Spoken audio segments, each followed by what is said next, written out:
Good afternoon, my people. This is your girl Mashola Gist TV. Gist tá a gbọ́ ni pé Queen Naomi jubilate ìgbà tí Ọọ̀ni fada àti elder tó fọ̀ sí àwọn ìyàwó yìí pé kí wọ́n lọ sí outside palace. So ẹ jẹ́ ká gbọ́ gist tèmi.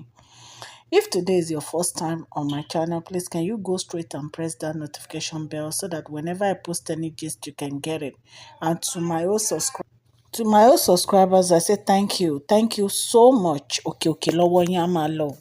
Ọwọ́ yín ò ní lọ ìsàlẹ̀ láíláí. Gist tẹ̀ní ni pé Kábíyèsí, bàbá Kábíyèsí fọ̀ àti àwọn ẹ̀dá wọn force àwọn ìyàwó kí wọ́n máa lọ sí outside palace. Wọ́n ní Queen Naomi wọ́n jubilate. Ẹ rántí pé Queen Naomi sọ pé àwọn ò ní ever láyé àwọn wá sínú palace yìí àfi tí gbogbo àwọn olórí yìí tó ń bá kúrò nínú palace. Queen Naomi wọ́n ní àwọn ò ní padà sínú palace àfi tí gbogbo wọn bá kúrò nínú palace. Ẹ ṣáà rántí pé ilé tí Kábíyèsí rà fáwọn olórí nígbà tí Queen Naomi ti láwọn ò lè bá wọn gbé. Ẹ ṣáà rántí pé wọ́n sọná sí ilé yẹn ni. Ẹ dẹ̀ rántí ibi tá a sọ story ilé yẹn dé wípé wọ́n ṣe investigation wípé wọ́n bá keg lẹ́yìn ilé téèyàn kan tí wọ́n ní Mariam ló lọ ra diesel tí àwọn tí wọ́n ta diesel fún tí wọ́n wá sọ fún Kábíyèsí. Ẹ rántí mo ti ṣe fídíò yẹn náà ṣó ti yẹn táṣìírí tú. So after that ni Kábíyèsí wá lọ ra ilé mi, very big house ni Kábíyèsí lọ ra. Ilé náà ó súnmọ́ palace Kábíyèsí, wọ́n dẹ̀ ní àwọn fẹ́ tún ibẹ̀ ṣe fún un. So bàbá wọn wá advice wọn pé kí wọ́n renovate ẹ̀ kan jẹ́ kán máa move lọ síbẹ̀, kán má waste time lórí ọ̀rọ̀ àwọn olórí yìí pé because tó bá tún waste time ọ̀tọ̀ ní nǹkan tó tún máa ṣẹlẹ̀. Ẹ mọ bí wọ́n ṣe máa ń lo delay taxes. Ẹ rántí ilé tó jóná yẹn, wọ́n ní owó tí Kábíyèsí ná lórí ilé yẹn dollars of money ni o. Mi ò fẹ́ pe figure fún yín, but owó tán ná ó ti pọ̀ jù. And èyí tán tún wá rà ní ìsìn náà owó ńlá ni wọ́n fi rà ṣó ti yé yín. So wọ́n ní wọ́n ti ń ṣe renovation building tí Kábíyèsí rà fún wọn yẹn wípé tẹ́lẹ̀ Kábíyèsí fẹ́ wó ni kí wọ́n wá fi àwọn àjàsí as palace of àwọn olórí kan fi sí. Wọ́n ní bàbá wọn ní láyé rárá o, jẹ́ kó tètè máa move lọ síbẹ̀ o, kó tó tún gbé àwọn ọ̀rọ̀ míì yọ. Ẹ ṣáà mọ̀. So wọ́n ní elder of the palace and bàbá Kábíyèsí wọ́n ní wọ́n ti sọ fún wọn pé wọ́n ní láti move lọ sínú building yẹn tó bá ti yá. Wípé tí wọn ò bá lọ wọ́n ní láti move out of the palace. So condition tó gbé fún wọn ni. Wọ́n ní ibi tó máa fẹ́ lọ gbé wọn lè lọ gbé o. Wọ́n ní bọ̀ wọ́n lè gbé inú palace. Wọ́n ní but tó bá yẹ pé wọ́n decide pé àwọn ò gbé inú building yẹn, wọ́n ní record máa show pé Kábíyèsí pèsè ibì kan fún wọn láti gbé, àwọn ni wọn ò lọ síbẹ̀. Ṣé ẹ mọ̀ pé ńgbà tí Kábíyèsí fẹ́ fẹ́ wọn bí wọ́n ṣe ń sọ kiri nìyẹn pé Kábíyèsí ó yẹ kó fẹ́yàwó púpọ̀, ó wà entitled láti fẹ́yàwó jọ. Ṣẹ́yìn mọ implication kéèyàn máa fẹ́yàwó jọ? Ẹ̀yin tán fẹ́ ìgbádùn wo lẹ̀ ń gbádùn? Ọjọ́ wo gan lẹ̀ ń rí Kábíyèsí? Ọjọ́ wo lẹ̀ ń rí kinní ìgbà? Ọjọ́ wo lẹ̀ ń rówó iná? Ẹ kàn wá ń bẹ̀ṣà bíi rubber stamp olórí. Ẹ sọ ìgbádùn, ṣebí tó bí jáde ó sọ gbogbo nǹkan tó ṣẹlẹ̀ náà wípé kò sí nǹkan kan. So kí wá ní kókó? Ẹ̀yin náà lẹ tì wọ́n tán fi fẹ́ yín. Ẹ jẹ́ ká máa gbọ́ gist ní lọ jàre. So ṣé mọ̀ as bàbá Kábíyèsí, ṣé mọ̀ pé traditionalist ni Kábíyèsí, wọ́n wá entitled láti fẹ́ iye ìyàwó tán fẹ́ fẹ́.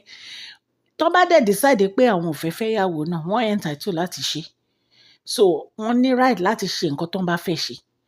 So ṣé mọ̀ ìgbẹ́ tí ó dẹ̀ wá di pé wọ́n ń kó gbogbo wọn jọ sínú palace tó yẹ pé wọn ò dẹ̀ wá ní fọkànbalẹ̀ ńkọ́ ìyẹn náà.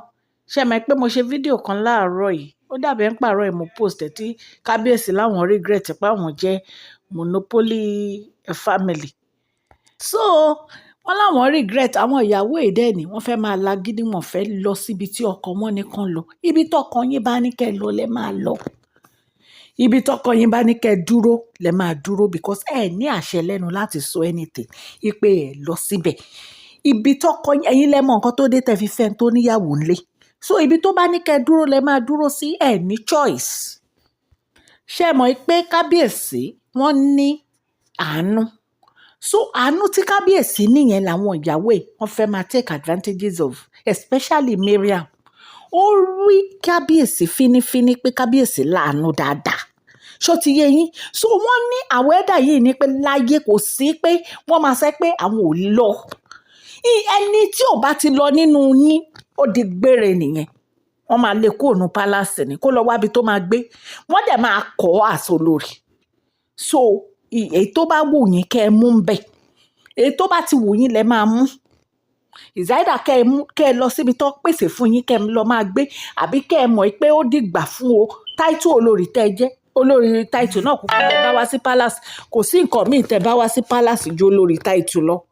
so wọ́n ní bàbá kábíyèsí àti àwọn ẹ̀dà wọ́n ti kàn mọ́lẹ̀ fún wọn pé wọ́n gbọ́dọ̀ kúrò nínú palace kan move lọ sí building ẹni tó bá wù tó bá lóun ò move lọ sí building kó lọ wá bòmíì tó máa gbé wọ́n dẹ̀ máa kó gẹ́gẹ́ bí olórí so that means pé wọ́n ti forfeit right olórí wọn nìyẹn so ibi tí wọ́n sọ̀rọ̀ yẹn dé nísìn nìyẹn tá bá tún wá gbọ́ any other gist lẹ́yìn èyí a tún máa jẹ́ kẹ́ ẹ mọ̀ ṣó ti yé yín so wọ́n dẹ̀ mọ̀ pé bàbá kábíyèsí wọn gba rubbish wọn take rubbish from anybody ṣó ti yé yín so a tún máa jẹ́ kẹ́ ẹ gbọ́ update lórí gist ẹ̀yin aráalé ẹ jọ̀ọ́ tẹ́ bá ti subscribe so that whenever I post any gist you can get it then ẹ̀yin tẹ́ ń subscribe ẹ máa bá mi press thumb up ẹ jọ̀ọ́ I really appreciate you